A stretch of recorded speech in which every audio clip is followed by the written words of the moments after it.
Okay, good evening, everybody. I know there's people still wandering in, but we have to start because we have fixed amount of time, and I want you all to be able to hear what everybody on this fantastic panel has to say, but also to give everybody here a chance to get involved in the discussion.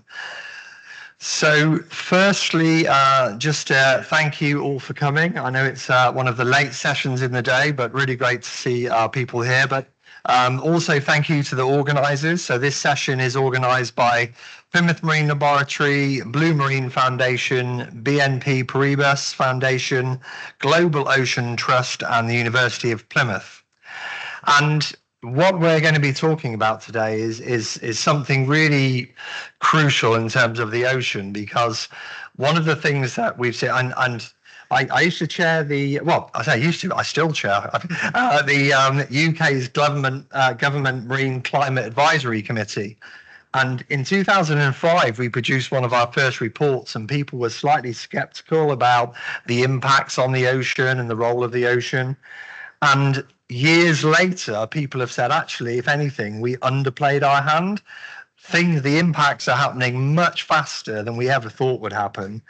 They're happening to a more intense and more severe degree than we ever anticipated nearly 20 years ago. And really, there's an urgency now to do something about this, to come up with solutions. Not only that, we need to do this in a way that is multi-sectoral. So once again, when I first started, it was seen a little bit of a niche academic interest and maybe the research sector.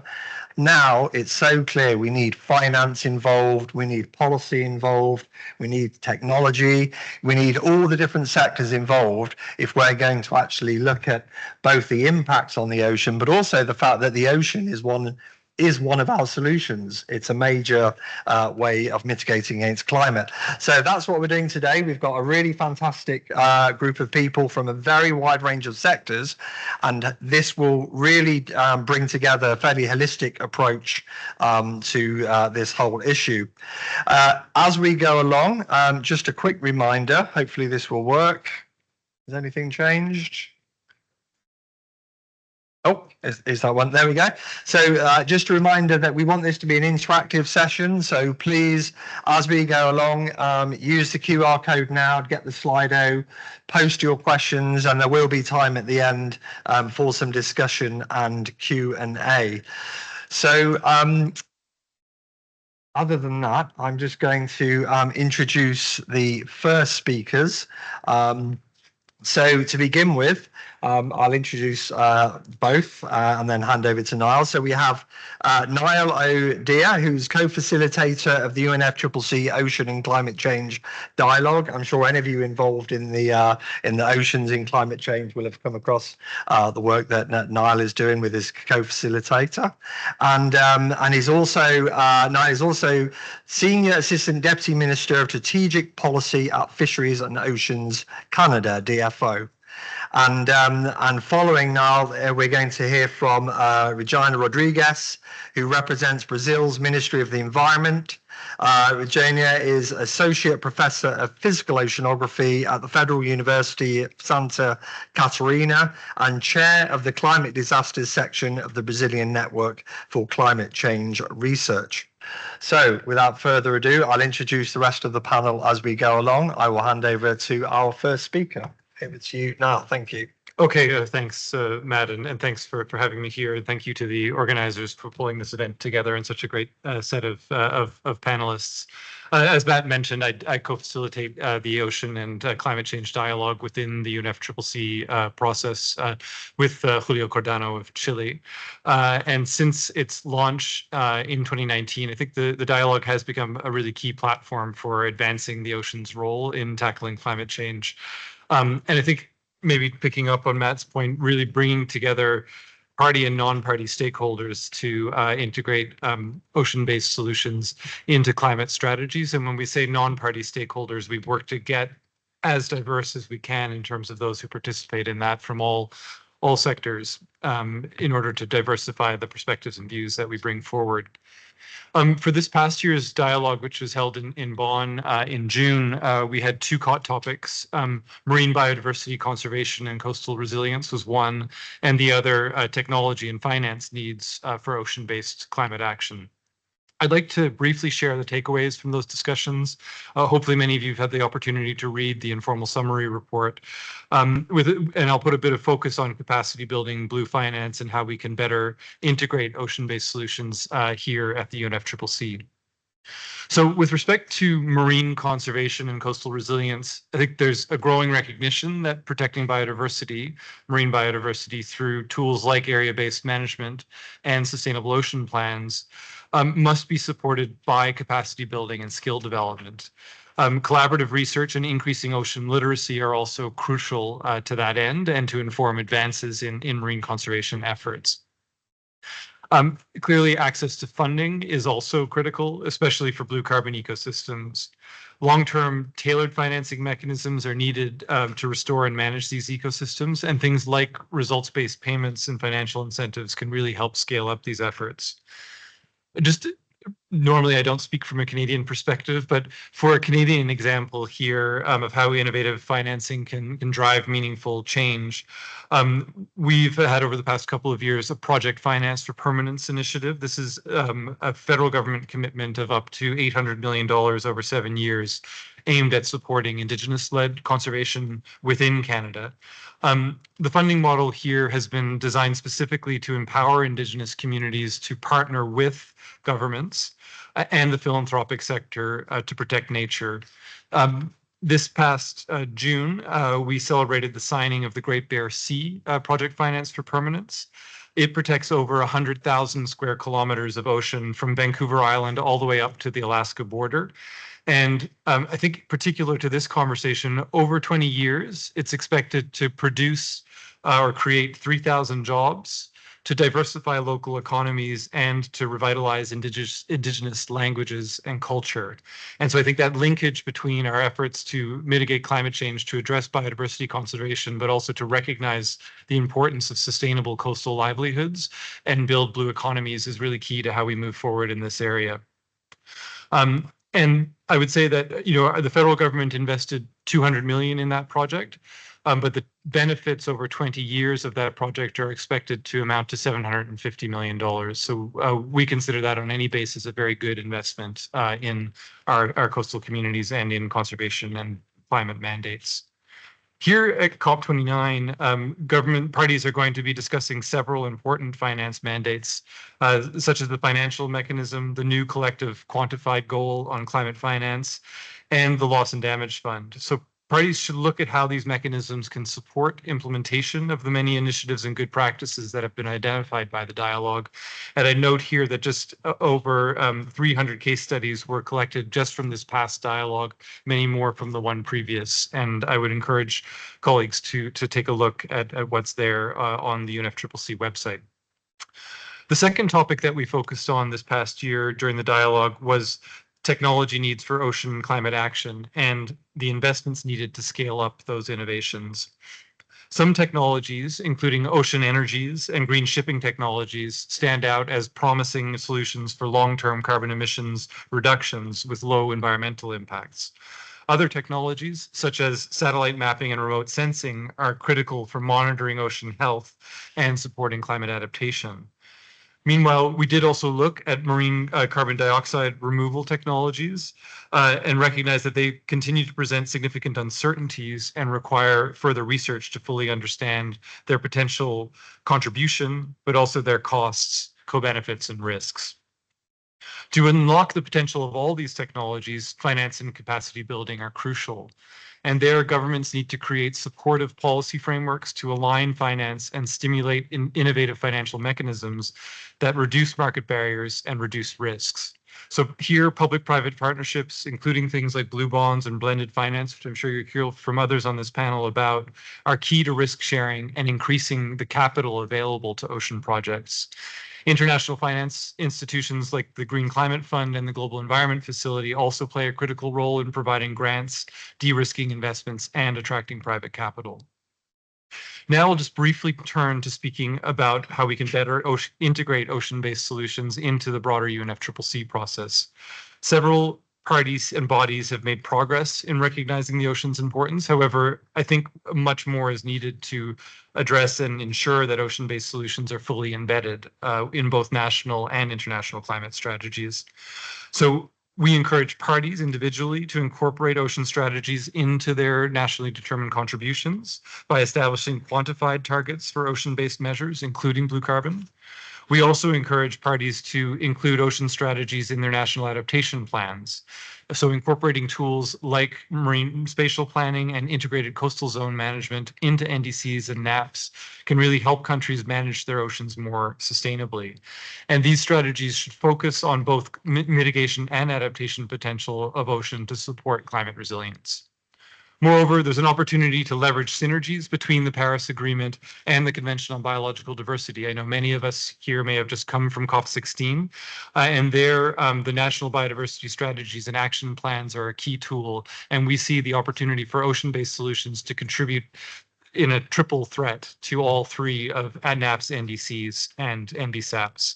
And that allows for the creation of integrated strategies that help countries best leverage the resources that they do have to address these three challenges.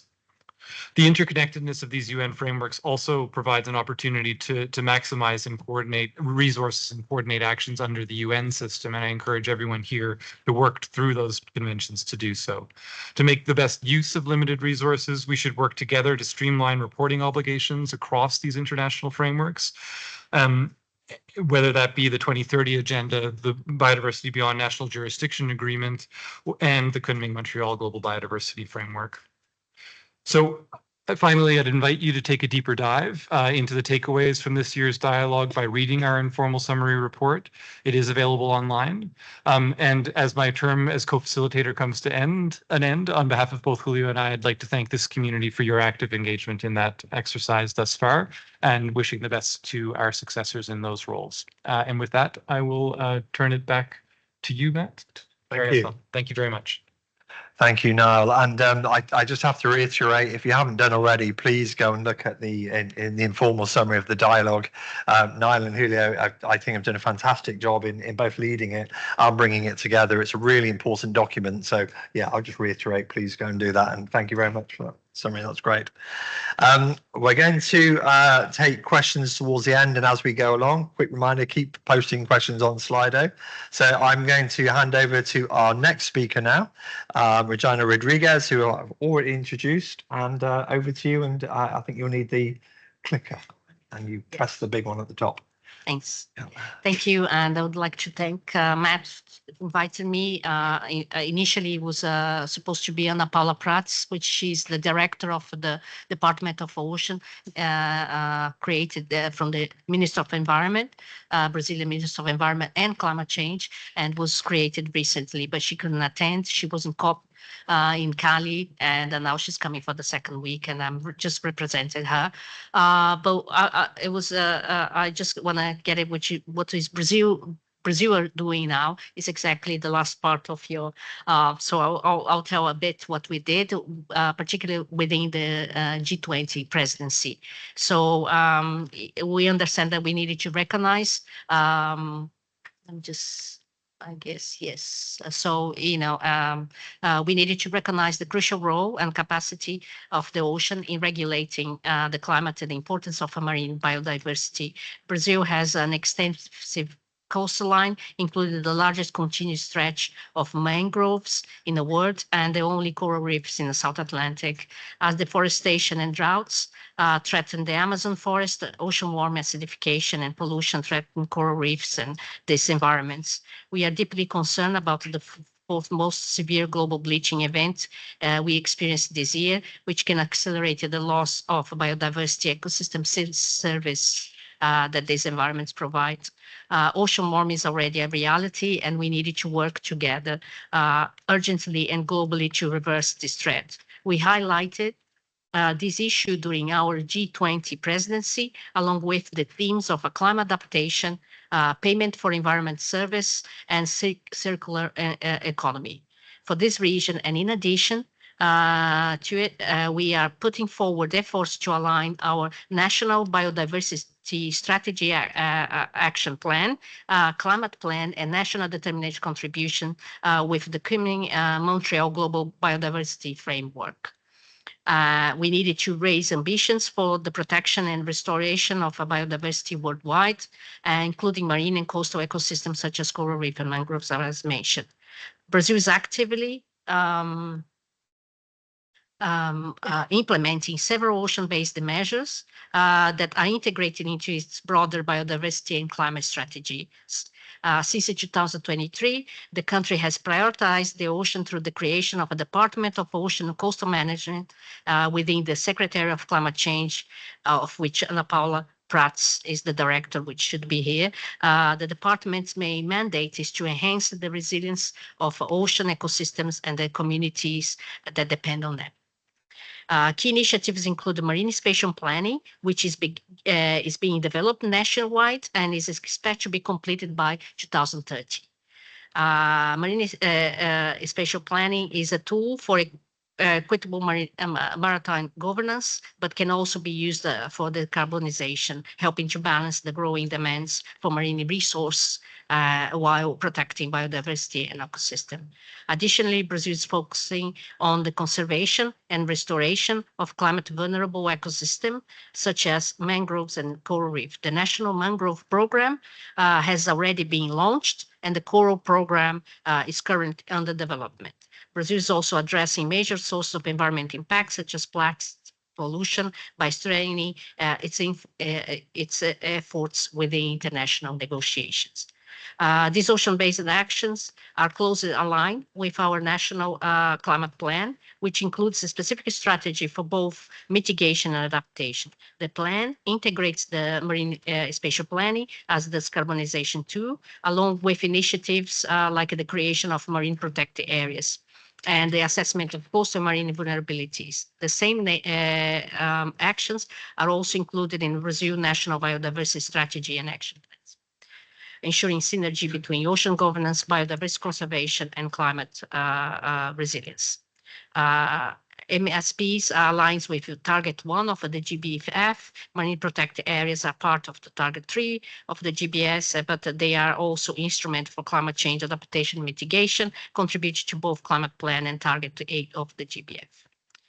So how Brazil, as a host of the COP30, promote and advance ocean climate biodiversity synergies. So we will, Brazil is committed to advance ocean climate biodiversity synergy by continue the momentum initiated at the G20 under its presidency. At the G20, Brazil placed oceans at the forefront of the global environment agenda, emphasizing their essential role in climate stability and needed to conserve marine biodiversity. Brazil proposed key thematic areas, including marine spatial planning and integrated coastal zone management, and advocate for the integration of ocean-related actions into national climate and biodiversity plans, such as the country's NDCs. And we have announced yesterday here in COP, our NDCs and oceans are included in it. So it's also important to highlight that during the process of building the G20 Environment Minister Declaration, which you can see there, there was a parallel process of a civil society engagement we call the Ocean 20 or O20, which held more than 20 ocean dialogues, which strengthened the final proposals of the Brazilian Declaration. So this had the participation of society. Ocean-based actions should appear in an axis with actions related to reduced emission from ships, conserving ecosystem, restoring mangroves, adaptation plans, etc. As such, we still needed to build an action agenda on climate and ocean together with civil society as the O20 process and the departs for COP30, which can synthesize the main commitments needed, such as marine conservation targets, MSPs, coastal vulnerability scenarios, and others. These targets needed to be measurable too. Brazil sees COP30 as an opportunity to elevate the ocean people climate nexus, setting the stage for more ambitious discussions and decisions. Finally, as hosts of a COP30, we intended to take these calls for action regarding marine biodiversity from Cali to Belém, increasing this much needed ocean wave.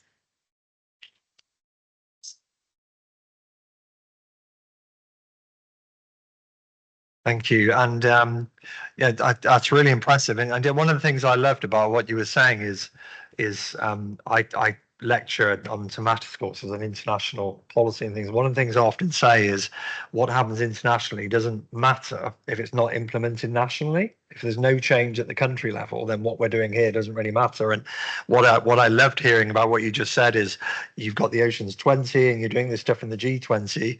You're also setting up a Department of Ocean and Coastal Management national level. So it's really walking the walk. You're doing the stuff at the national level to implement what you're saying you want to do at the international level. So that's really impressive. I shall use it as an example in one of my lectures. Thank you for that. Okay, so that concludes the high-level address, the first two high-level addresses. We're now moving on to the rest of the panel to really, like I say, broaden the sort of the sectors that we're looking at. We've got like I say, a wide range of people. I will introduce them as we go along. And first of all, we have Liva Kogor, if I pronounce your name correctly. I hope. It's close enough. I've got that look that says it's close enough. Thank you. I should have asked before. And Liva is Natural Resources Officer in the Food and Agricultural Organization of the United Nations Office of Climate Change, Biodiversity and the Environment. So thank you very much for coming to speak to us. And you need the clicker, I assume? It's that one there. Thank you.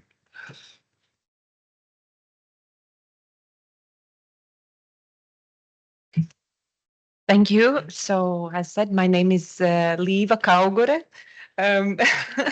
So close enough. So close, so far. I'm with Food and Agriculture Organization of the United Nations. So our angle coming in here is, of course, looking at the oceans from the food and food security perspective. And I'm very happy today to be here and to share our experience and our work in terms of the capacity building to support climate resilient fisheries and aquaculture. So just to give maybe a bit broader overview of FAO's work. So there are several guiding documents that are providing guidance to our technical work, including FAO's Code of Conduct for Responsible Fisheries, Blue Transformation, FAO's Strategy on Climate Change and its Action Plan.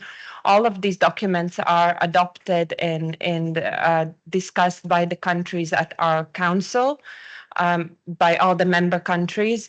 And all of these documents also have a strong capacity building kind of streamline in. And based on these documents, then we can also distinct three areas of capacity building work. So that includes strengthening knowledge base and policy guidance. Then, of course, the implementation, what we can say on the ground or through the projects in the countries at the national and at the local level, and then also global advocacy work more as of integrating and promoting importance of the aquatic foods in the climate change negotiations and discussions, such as the COP29 and other international fora. So then I will go through all of these three areas of work. So when we refer to the strengthening knowledge base and policy guidance, FAO is a knowledge-based kind of organization. We produce a lot of knowledge, global knowledge, public goods. And I would like to highlight one of the last publications done by FAO on this matter is the climate change risks to marine ecosystems and fisheries. And some of the key findings here is also looking into the risks that climate change is posing on the biomass of the aquatic or on the of the fisheries. So on the left side circle, you would see high temperature scenario, and on the right side with the lower temperature scenario or with the lower risks. So you would see that if we follow the high emission scenario with the red colors, this is the loss of the fish in the world oceans in all of the regions. And then in the low emission scenario, you would see less red color. So of course there is a high impact also on the fisheries through the climate change. So the climate change poses a high risk to marine ecosystems and fisheries. And with the low emission scenarios, we can significantly reduce that. And then of course that has impacts on the coastal communities and the communities that are relying on the fisheries as their main source of the food and protein intake.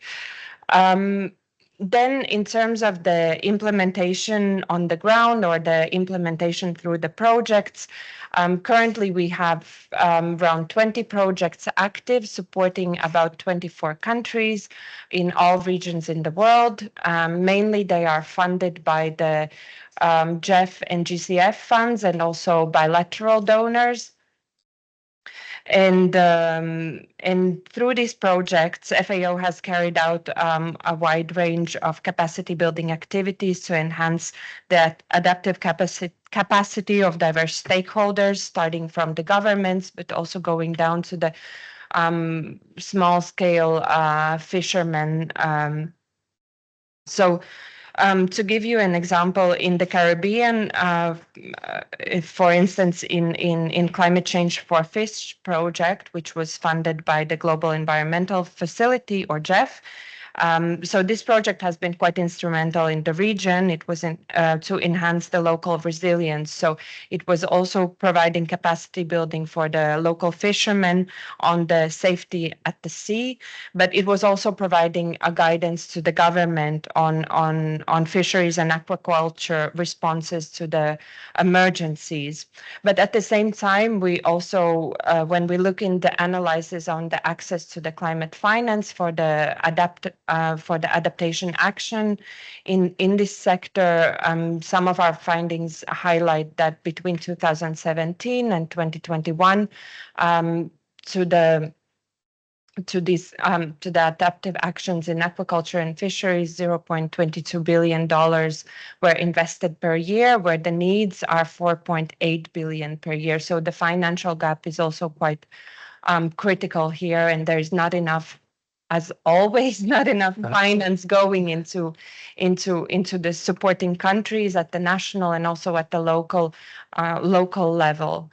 Then the third pillar, what I was mentioning in terms of advocacy work and in the integrating aquatic foods into the climate change conversations, also another publication that we launched earlier this year. It's called Navigating the Waters of the United Nations Framework Convention of Climate Change. I would say it's quite nice summary for anyone who is new in this space, following the aquatic or oceans dialogues and also other colleagues, other topics, because it provides really nice summary of kind of how UNFCCC operates, what are the different negotiator groups, different constituted bodies. So it gives a nice overview. And then the last section focuses, of course, more on the oceans and aquatic food systems and where are the entry points, which negotiation tracks touch upon this, then which mandated process are relevant for this topic, and basically what are the entry points. So I think it's kind of beginner's guide how to operate UNFCCC. And then if you are also of this topic, then that's one of the publications to see. And then last but not least, I would also like to highlight that we have developed the guidelines how to integrate aquatic foods into the nationally determined contributions. It provides practical actions and strategies as well, how to integrate this in national climate change policies and NDCs. And we really hope that through these practical guidelines and with the next round or next generation of NDCs, that we will see more commitments related to the oceans and aquatic food systems in the NDCs, because they are also critical and they provide solution also to the food security, but also to the climate change. And in conclusion, I would like to also invite you to visit our website, where there are many, many more resources and information available on our work on fisheries and climate change. And it covers, I think it's relevant information both for the policymakers, for the practitioners and research organizations, etc. So there is a rich and diverse materials available on the work that we do related to the capacity building. So with that, I would like to conclude and thank you so much. And I pass back the clicker. Okay. Thank you. Thank you, Levi, and there's some great resources on there. And just to say, some of these reports, like particularly you mentioned the Navigating the Water of the UNFCCC. I mean, I think whether you feel you know everything there is to know, or whether you're a beginner or whatever, it's a really good report. I think I would say to everybody, use it, but also pass it on to your colleagues. So in terms of capacity building and helping engage people who perhaps on the outside, it's great. But I think your resources are pretty much useful for everyone, which is great. So thank you for that. I'm going to keep us moving along, like I said, to leave some time for discussion towards the end. So I'm going to pass to our next panelist now, who is Constance Chalchat, and who is with BNP Paribas Corporate and Institutional Banking Chief Sustainability Officer. So thank you for coming, agreeing to speak, and over to you, Constance. Thank you very much. So I'm going to try to represent a complementary view to what has been said, taking the angle of finance. And I'm here standing as a Chief Sustainability Officer for the corporate and institutional side of the banking. And we're working with lots of countries, sovereigns, large institutions, but as well large corporates, on how we can finance projects that end up having a positive outcome. I'm also a dive master, and I wrote a book on Greek marine biodiversity, so it's something which is close to my heart. So maybe if we take this angle on like a few convictions on oceans from a financial point of view.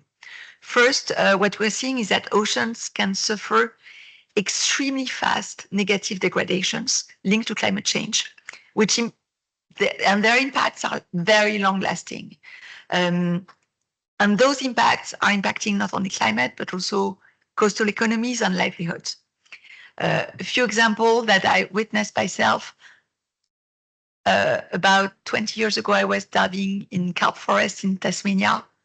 4 years later, they had entirely disappeared. And that directly impacted biodiversity and carbon capture. Bleaching corals, from 1 year to the other, everything's bleaching, biodiversity is disappearing. Second conviction is that what we're seeing in oceans is a very delicate balance with extreme interdependency across plants and species. And they are far more complex than on land. And at the last COP last year, I was talking to the Minister of the Environment of the Faroe Islands, who was explaining that one little shift in a plankton can have swings on the revenues linked to fisheries of roughly 40%, just because it's a very complex food chain that we have difficulties to measure. So based on those two convictions, us as financier, we consider that the cost of protection is far less than the cost of repair. So it's a real good investment. Secondly, and I think it's to echo what Niall, you were saying, is we truly believe that ocean coastal communities' livelihood are completely interconnected with the health of oceans. So it's not only a matter of making financial sense for ocean, it's a matter of ensuring a just transition. And it's something which is very core to the purpose of BNP Paribas.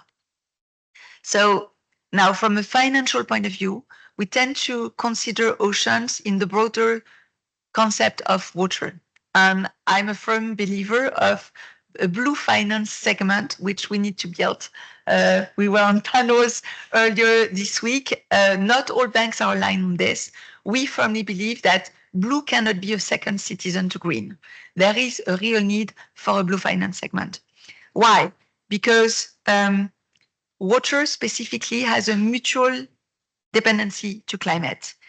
And climate change has a negative joy effect on water. So basically, there's an expected 50% increased demand for water because of increased development, economic development, but also because of climate change and increased temperature, which are resulting in more and more water needed. And the latest trend is Gen AI, increased demand on data center, and there is increased demand for water to cool down data centers. So extreme trend of increasing demands. And at the same time, between 1962 and 2018, the world renewable freshwater sources fell by 60%. So you have this really negative scissor effect, which has become a critical focus for investors. So every year we do an investor survey, and 2020, water was nowhere near close to their top priority for thematic investor.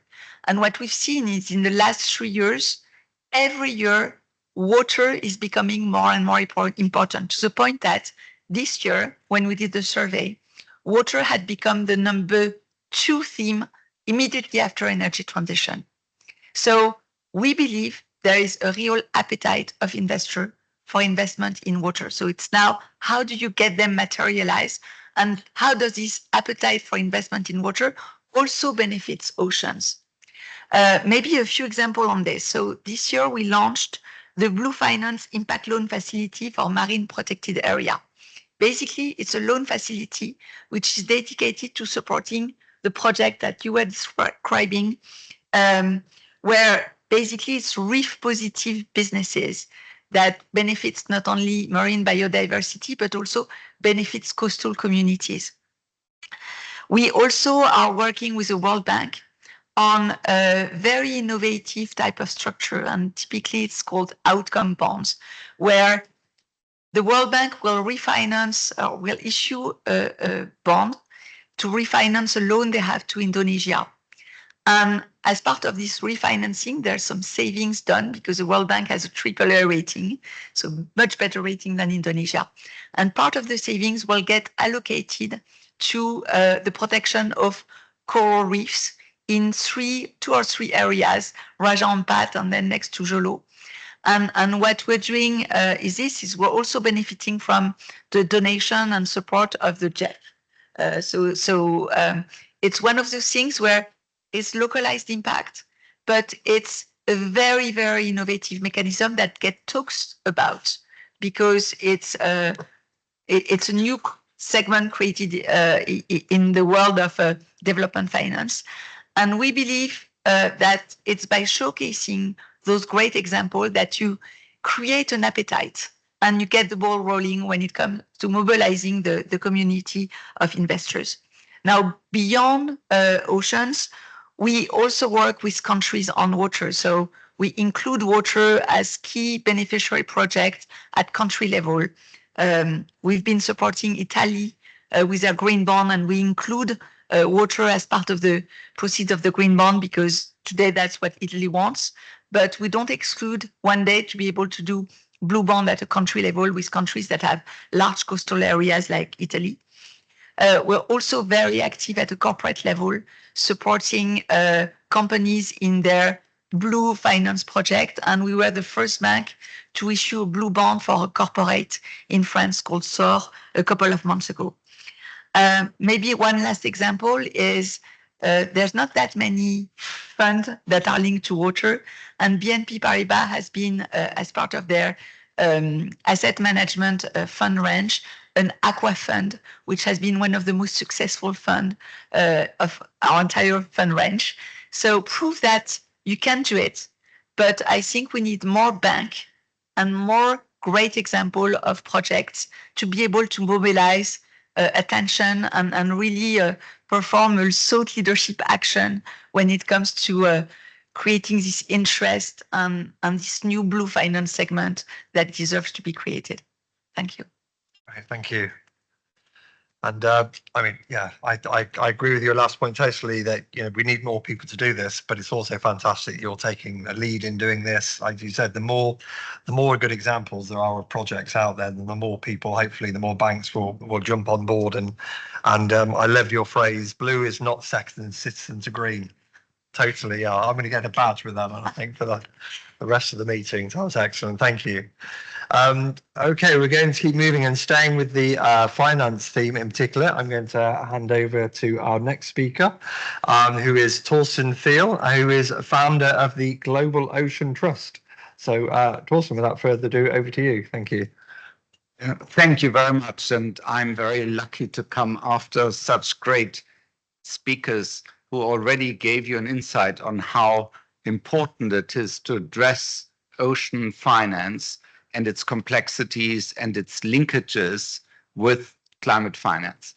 And the title I was given, I've slightly changed into saying it is about integrating capacity sharing into these blue finance pathways.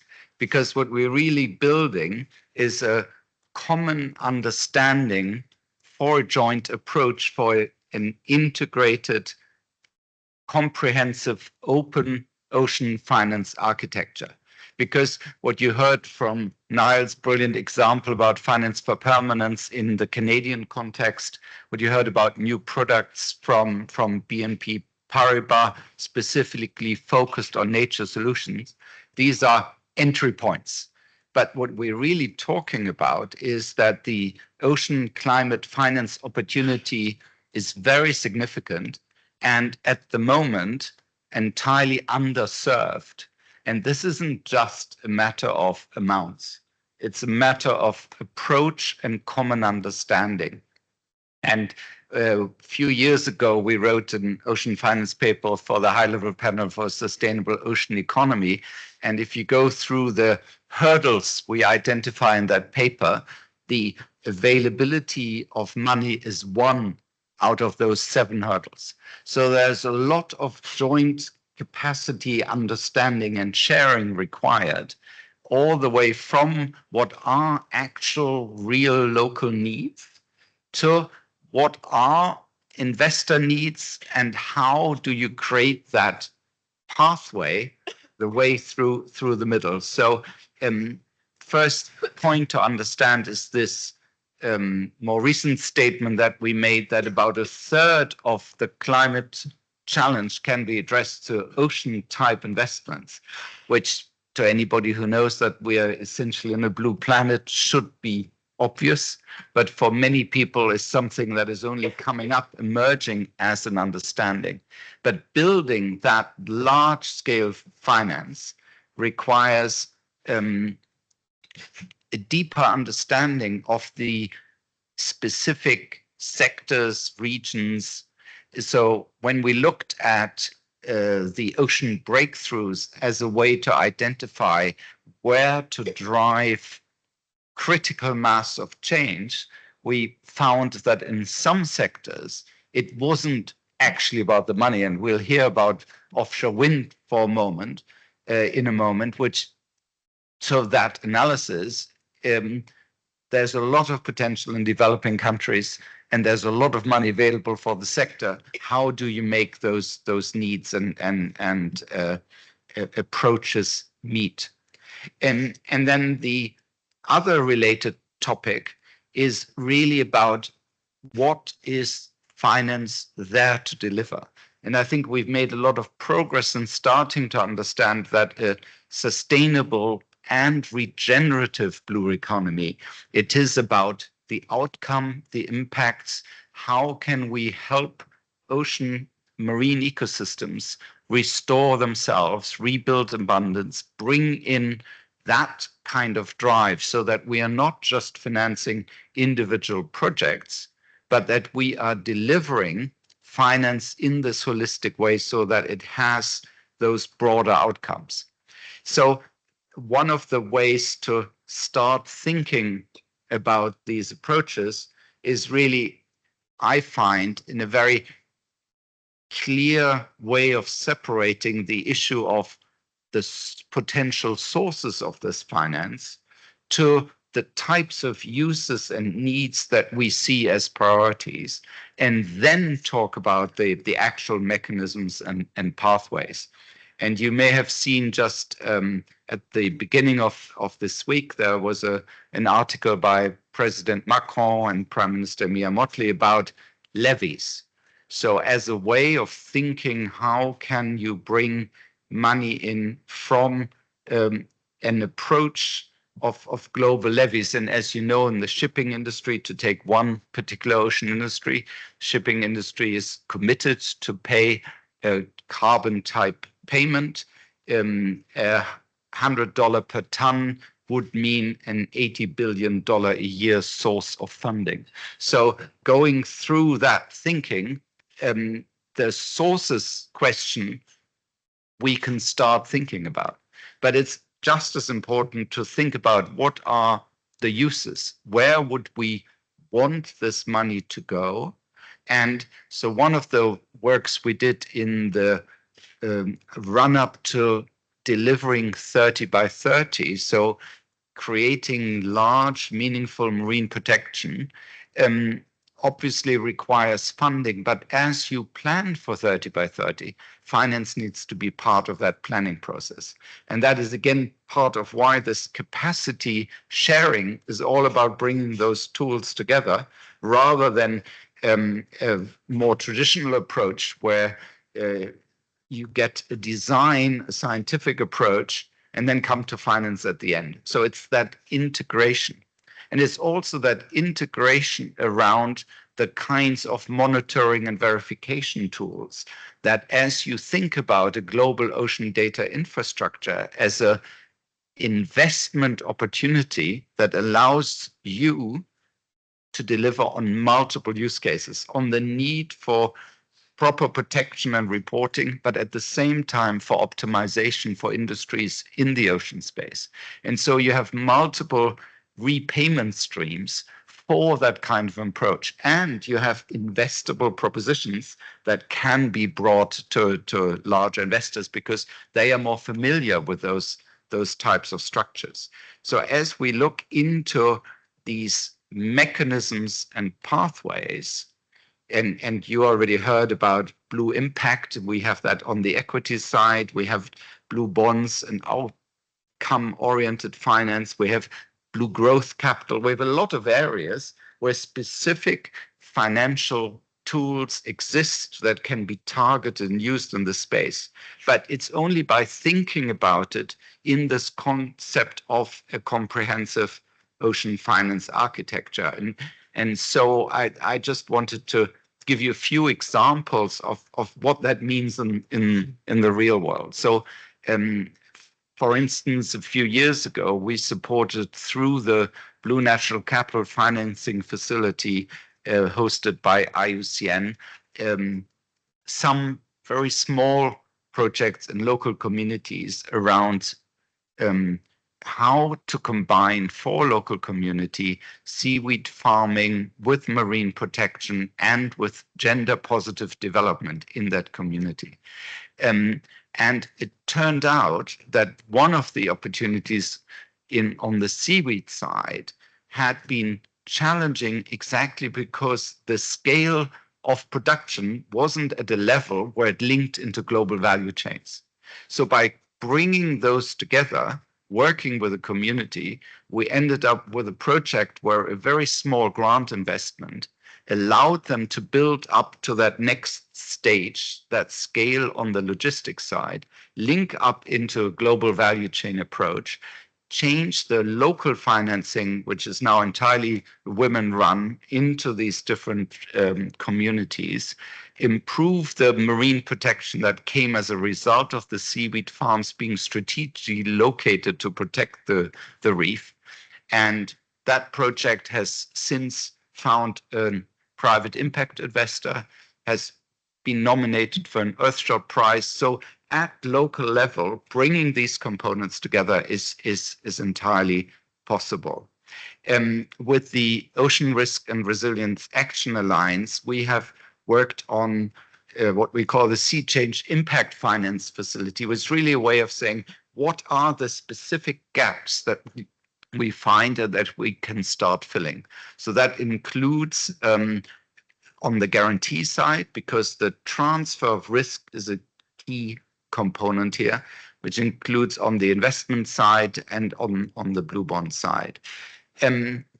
Two other quick examples. You will have seen that we are making good progress in getting the High Seas Treaty ratified, hopefully in the coming year. Now, the High Seas Treaty has, as a key component, a special fund.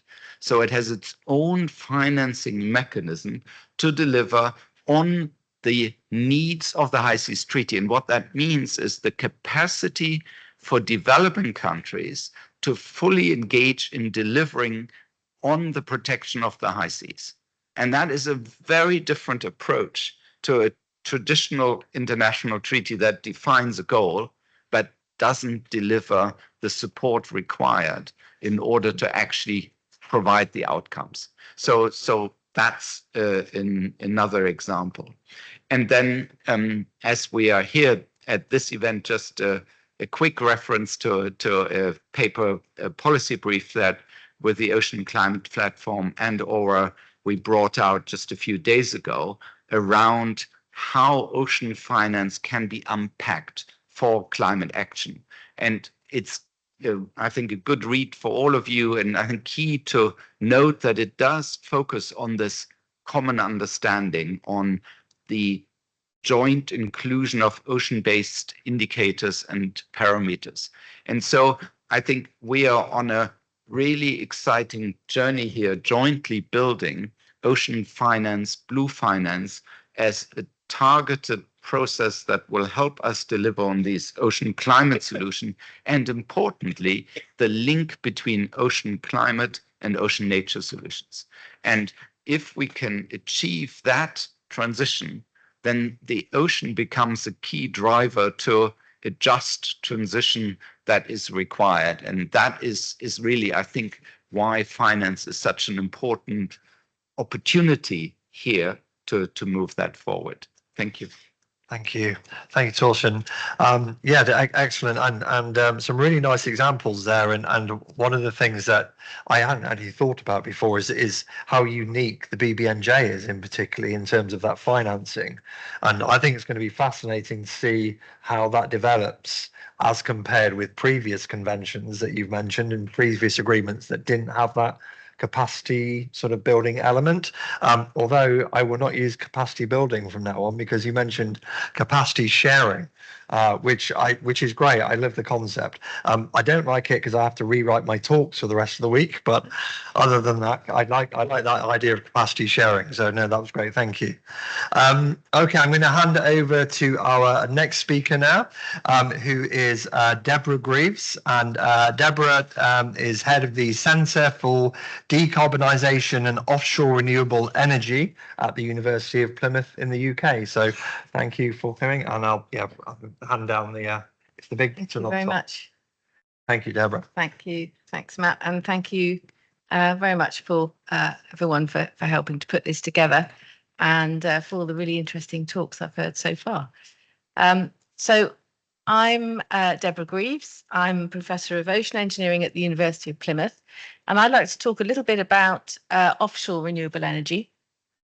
I run something called the Supergen Offshore Renewable Energy Hub, which is a large programme of research in offshore renewable energy in the UK. And it's had sort of sustained funding since 2018 with 16.5 million investment from the EPSRC, and that's the Engineering and Physical Sciences Research Council. But this program of research, although it's funded from engineering and physical sciences, it's really trying to take a whole systems approach and working across disciplines as well. As a hub, it has a sort of large consortium of universities working together and also an internationalization aspect to it. So the logos for the universities along the bottom there. And as well as working as a consortium, we're working very closely with industry, stakeholders, policymakers, and also through public engagement to try to help inspire innovation and maximize the benefits to society from offshore renewable energy from the work that we do. And we count offshore wind, wave energy, and tidal stream within offshore renewable energy. And we have various instruments that we can work with. So we have our research leadership function, we have networking funding, we have some flexible funding that we can allocate, and we have an early career researcher support and ED&I activity as well.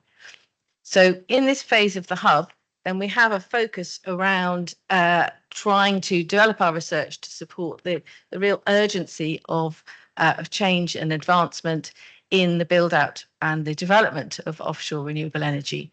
And so we're focusing around these 4 driving themes of streamlining processes and policies to try and move the project development on, but in a safe way, upscaling the infrastructure and integration, enhancing competitiveness and fostering sustainability across all that we do. Throughout the programme, we have worked across these different arenas, and I'm just going to summarise some of the impacts. So first of all, with working with industry, we want to make sure our research is relevant to the research challenges and priorities of industry, and also has a strong route to create impact. So we have 74 partners working with 40 projects in our flexible funded pot. We work with policy, have engaged with developing policy briefings and discussions to influence things like, for example, the contracts for difference financing within offshore renewable energy. Within our equality, diversity and inclusion work, we really want to make sure that we are creating an inclusive community to work, but also that we're inspiring broader representation in the topics. So we're doing things like, for example, have published a children's book to inspire young children. And we also have some measures within the competitions that we run to try and support good gender and general diversity across the community that we're working in. We have a strong reach, engaging with 72 universities across the UK, and we share knowledge through our research landscape. We have already mentioned the flexible funding, which invests in projects and can, in a sort of agile way. And we have an annual process for an annual competition to secure projects. And then finally, we have a very vibrant early career research community that we want to support in their career development and provide funding for them as well, specific funds. Okay, and I just now would like to move on to talk about a report that we've just launched. This is our Scenario 2040 report. And within here, I just want to talk about the levels of deployment that we have in offshore renewable energy so far. What are the challenges? Are we on track for net zero by 2050? Are we on track to generate what we need to by 2050? And how does that affect the planning, consenting, the people, supply chain infrastructure, and what's the role of research and innovation in all of that? So climate change, net zero, we have a very consistent consensus around the challenges. The impacts are global and local. In both cases, we're seeing those impacts very much across the world. So I think it's imperative to reach net zero by 2050 for a safe and prosperous future for us all. And on the right-hand side, there's a chart to show how the UK projects its greenhouse gas emissions to reduce towards that net zero target. And we're using 2040 as a milestone for this report, because projecting forwards from now, 2030 is very close, 2050 is too far away. but 2040, what we do now can have a real impact on that. So we think about delivering net zero as an uncharted, very difficult mountain to climb. We want to show how research and innovation is an essential part of producing the right outcomes, and that we can use our research and innovation to help us to reduce the scale of the challenge, but also to signpost the best route. And what we mean by that is we want to make sure that the route to net zero is just, includes everybody that needs and is inclusive, creates a secure energy and secure future, and that's sustainable. So we think of our circular economy, but we need to do all of this within a very, very crowded ocean and marine space. So how do we signpost that? How do we navigate those challenges to make space for those that need it? So to get to net zero, not just to get to net zero the cheapest way, but by a just, secure and sustainable way. So if we look at the deployment levels, first of all, the right-hand graph shows historically for the UK, the growth in offshore renewable energy from 2010. And you can see now we've got about 14 gigawatts installed capacity. And if we project towards 2050, we need about 100 gigawatts by 2040. We have various targets for 2030. They change with governments. At the moment, they are 60 gigawatts in the UK, with 5 gigawatts being floating. And then the dotted line at the bottom reminds us that actually we need to repower our existing offshore wind farms as well. So all of that means actually we need to increase the volume by 7 times by 2040, and we need to do it more quickly by 4 times to get there by 2040. So are we on track for that? If we think about planning and consenting, first of all, typically it's at least 11 years from project conception to delivery. A large amount of that is consenting. In the British Energy Security Strategy, the ambition was to reduce consenting times from about 4 years to 1 year. How can we do that? And let's not forget that we're also talking about doing this 4 times faster, or growing this four times growth in installation rate. And also the ocean's filling up. So the pressure for planning and consenting becomes more challenging. We need to use new technology, new data and research and innovation to get there.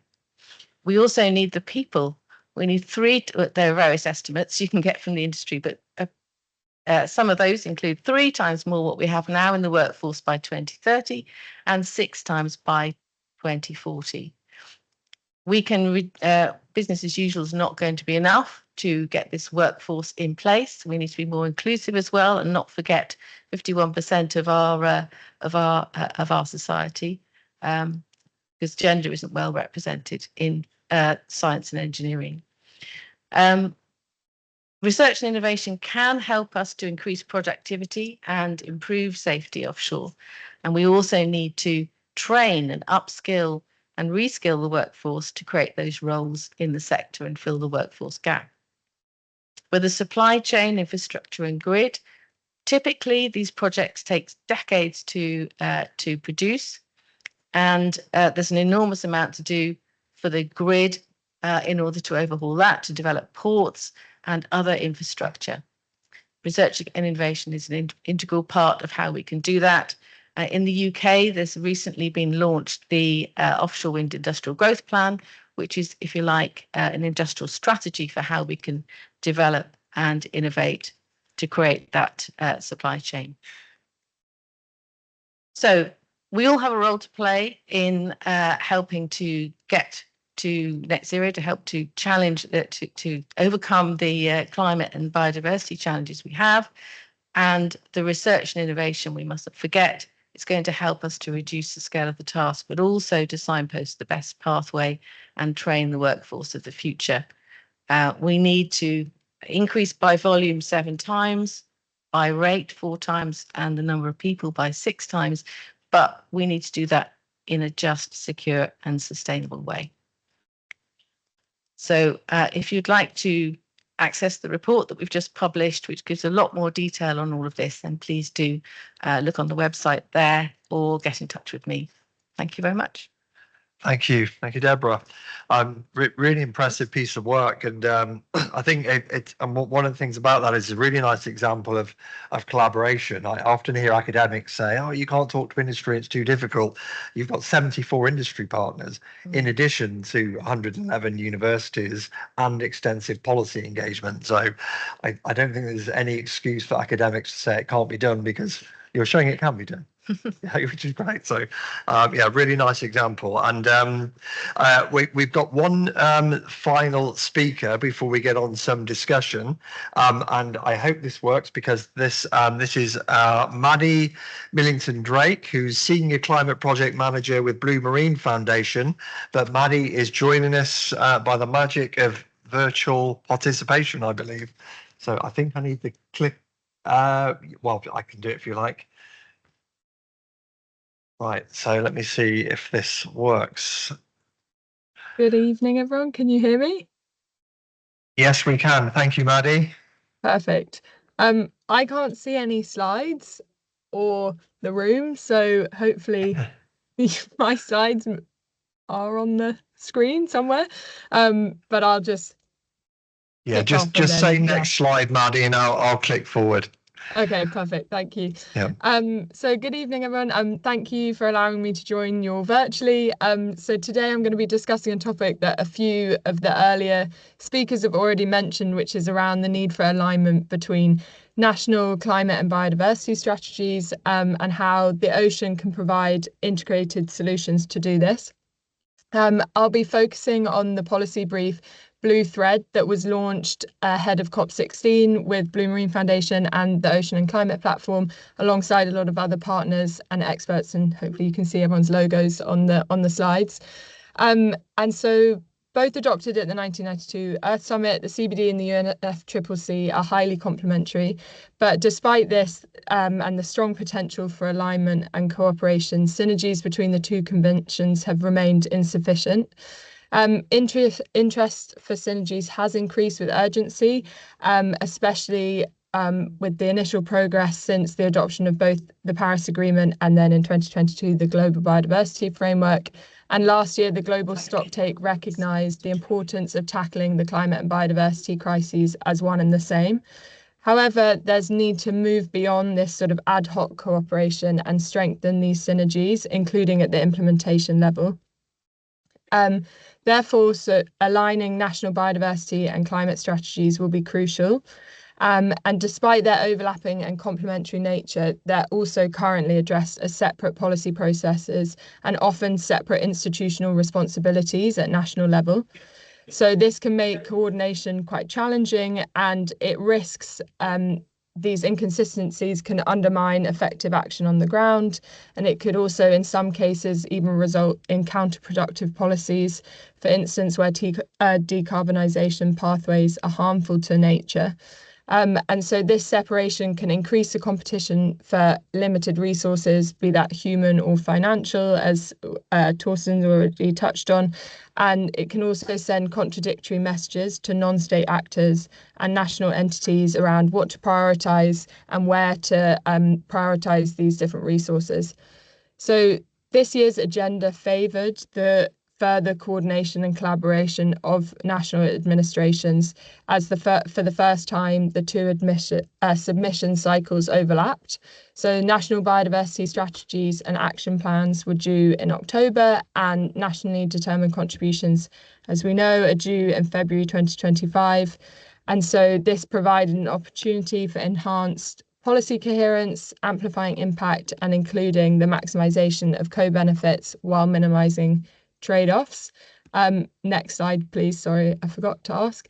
In this context, and given the ocean's pivotal role in the intricate relationship between climate and biodiversity, ocean-based solutions have the potential to advance both the Paris Agreement and the Global Biodiversity Framework simultaneously, weaving a blue thread across these strategies. And from nature-based solutions to decarbonisation pathways, the ocean offers an array of solutions which are climate smart and nature positive, and therefore can ensure an equitable and resilient future.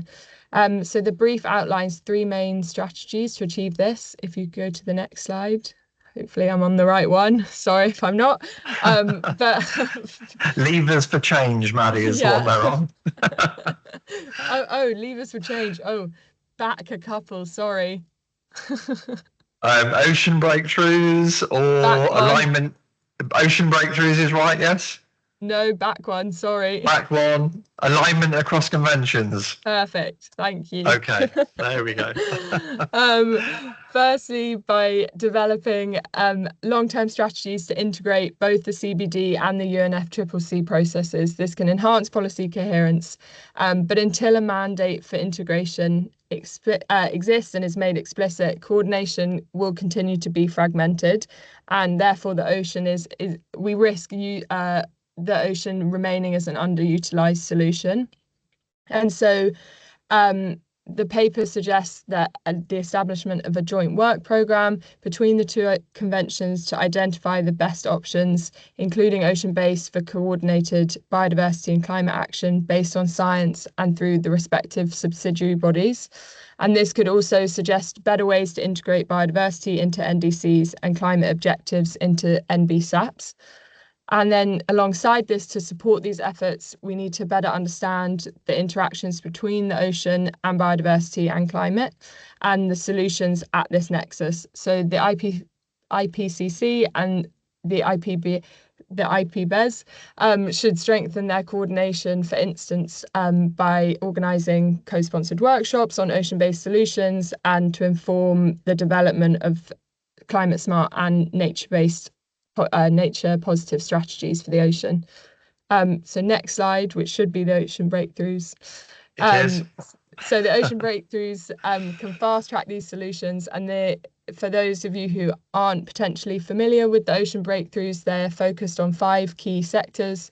So marine conservation, aquatic food, offshore renewable energy, coastal tourism and shipping. And they identify turning points to reach 2030, and they can act as a powerful catalyst to connect ocean, climate and biodiversity goals.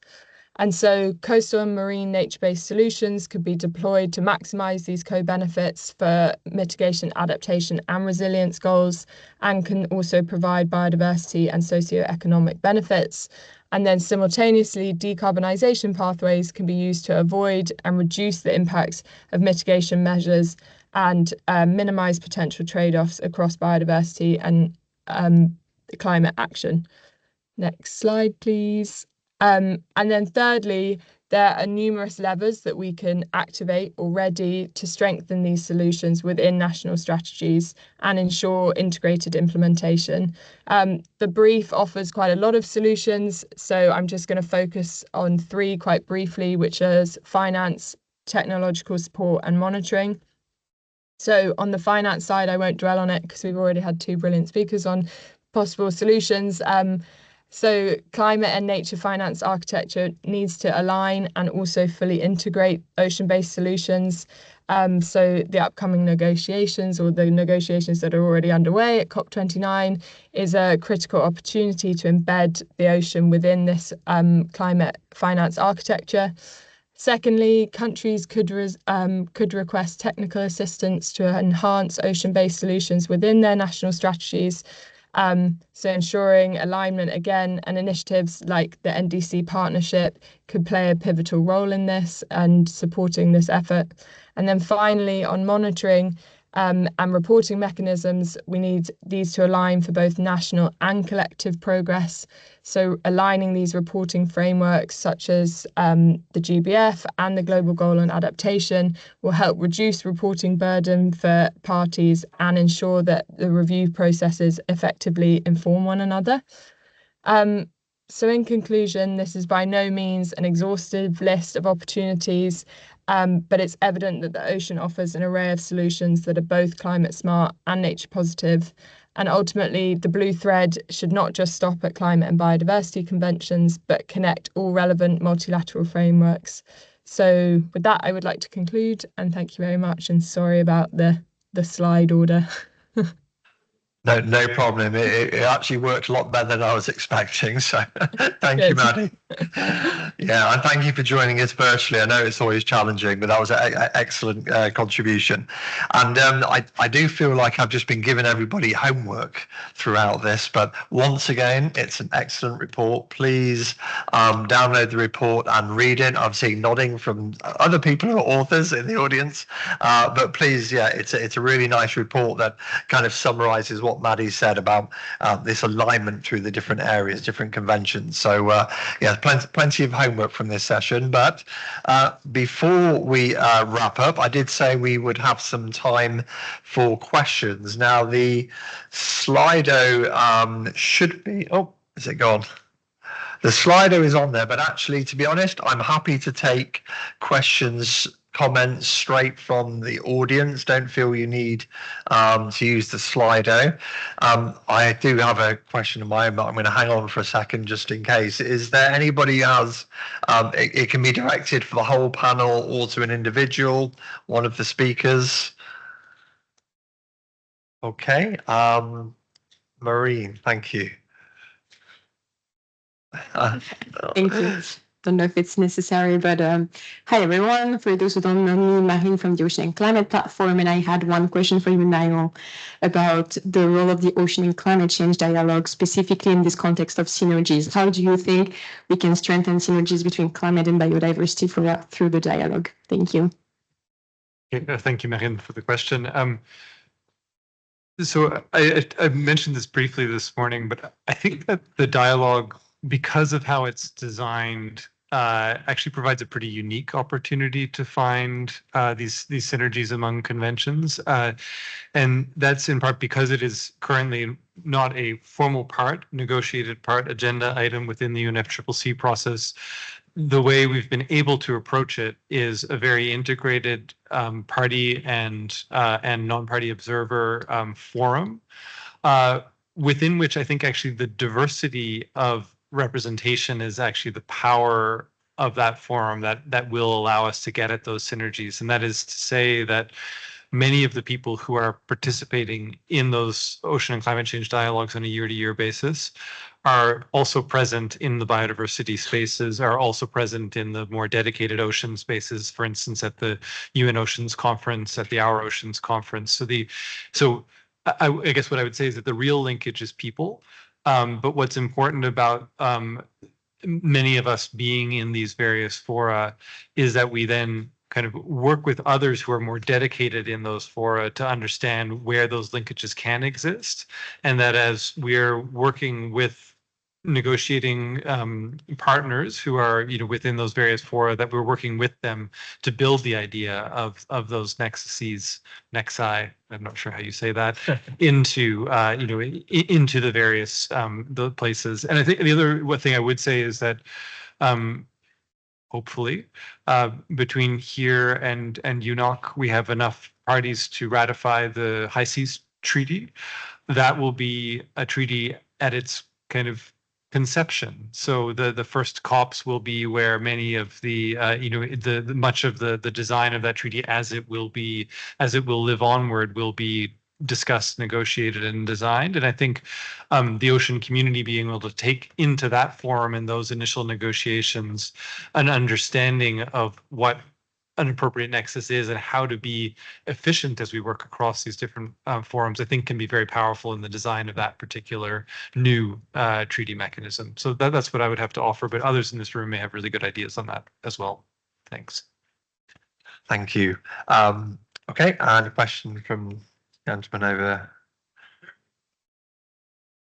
Yeah, you could. I saw they'll bring the microphone. Yeah, just. It's just for the benefit of people watching online as well. Sure, so, sure. Yeah. So I'm Marcia Raul from the Brazilian Research Network on Global Climate Change. We have also some sub-network working with oceans and coastal zones and etc. I don't have a specific question for any of you, and I would let you give me some answers. And my question concerns the BBNJ. So what could be the best way to accelerate the implementation of BBNJ treaty I mean, because we feel a lot of resistance because it's not jurisdictional in areas, and how could you help? Maybe thinking financial devices and so on, because this is really a big issue concerning ocean conservation and biodiversity. So that's the question.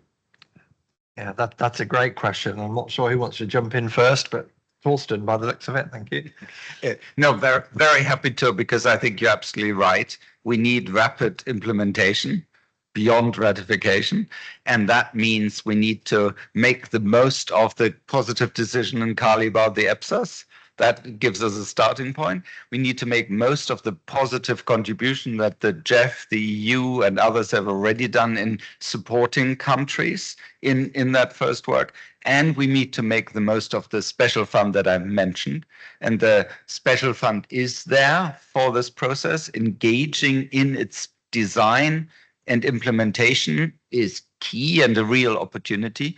And again, I'm telling countries, if you ratify early, you'll be at the first COP. You will be deciding all these things as part of that core group. So it's a real opportunity. Thank you, Torsten. Did anybody else want to come in on the question of BBNJ?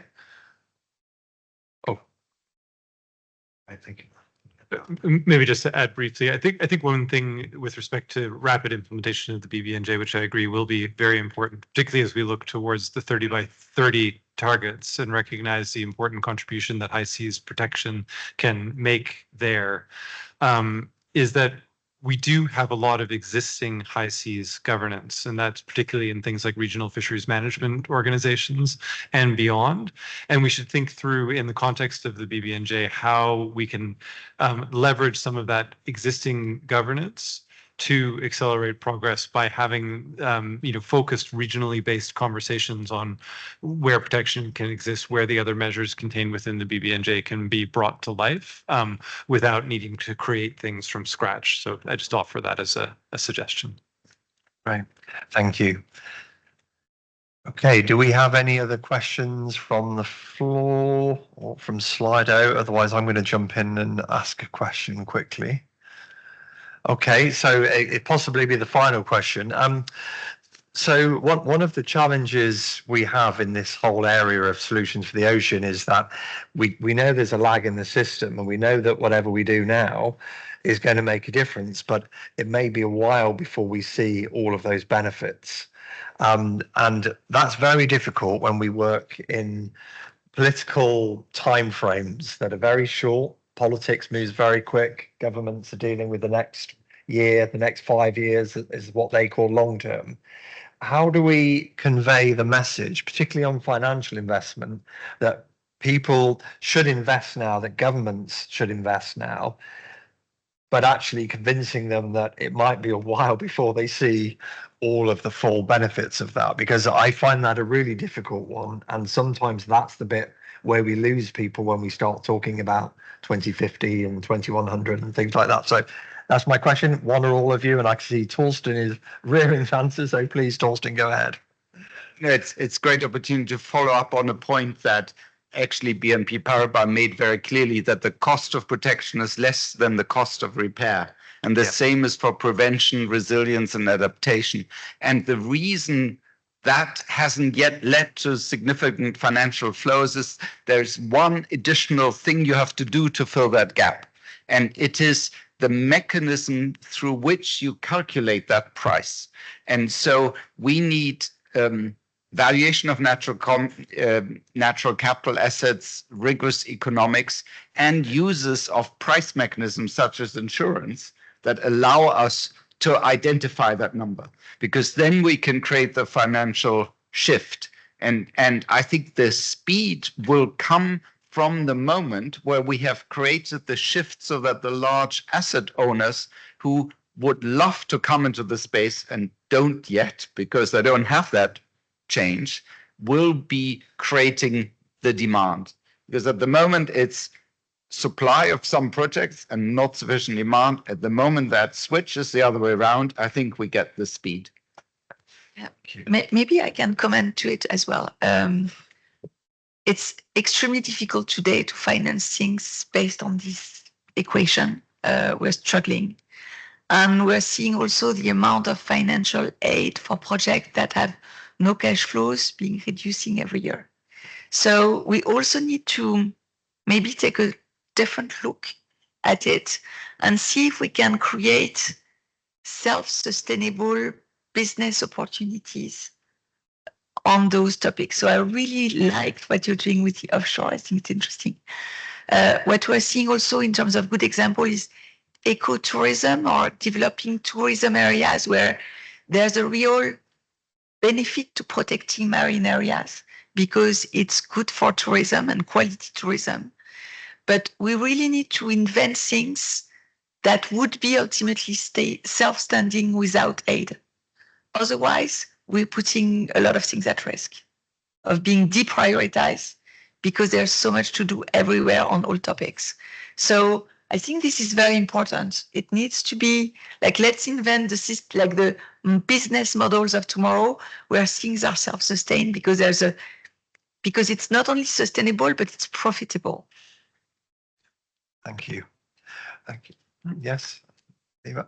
Maybe I can come in, and we had very similar discussion, but on agriculture, and we're facing, I mean, as you say, in all sectors, and the financial gap for the climate finance in all sectors is huge. But I think one of the kind of conclusions what we discussed today in another event is that it's also kind of a slow, and we have to be patient because it doesn't bring the benefit. So you cannot, what was rightfully pointed out by these projects or so, it's 3-5 years and then it stops. But in a way, it's also capacity building for the national institutions to invest and wait until there are benefits, because that doesn't come in, let's say, 3-4. It takes also a while for the grassroots to pick up the innovative or sustainable practices. And I think that applies also to the fisheries as well as to the agriculture sector.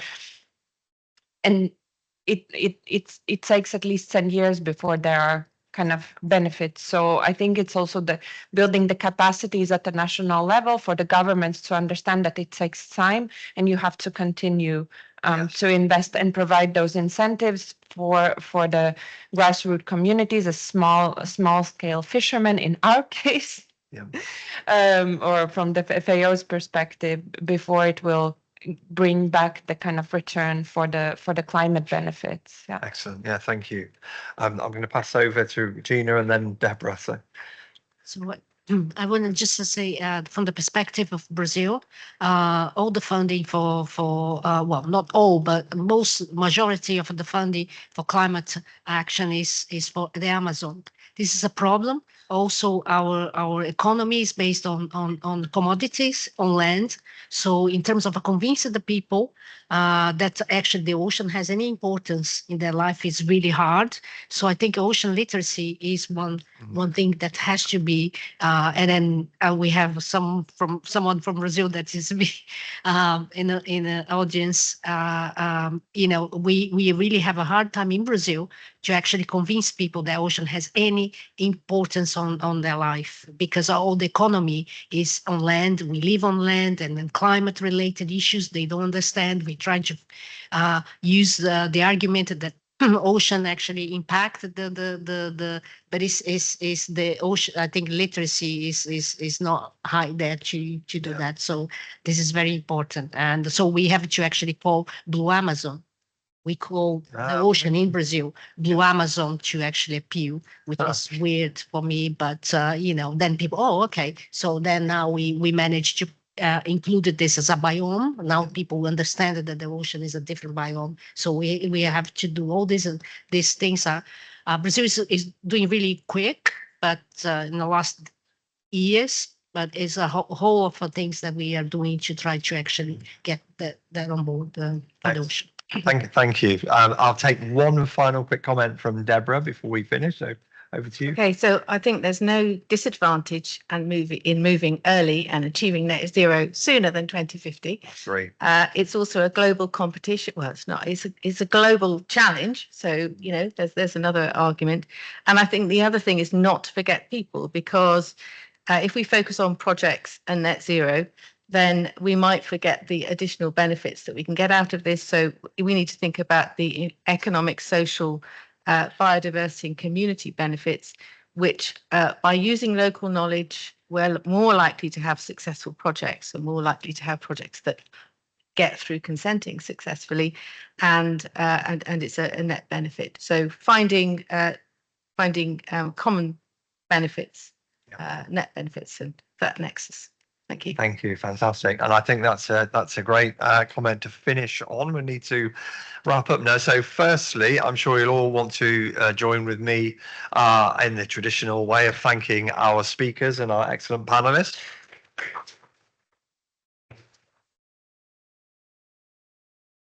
And yeah, and also just to say thank you all. I realise in an incredibly busy COP, the commitment to stay for one of these late shows that go on there is quite a commitment. So I really appreciate you coming and engaging with this, and yeah, and enjoy the rest of COP, and remember all the homework you were set in this to go and read some documents. So thank you all. Bye bye.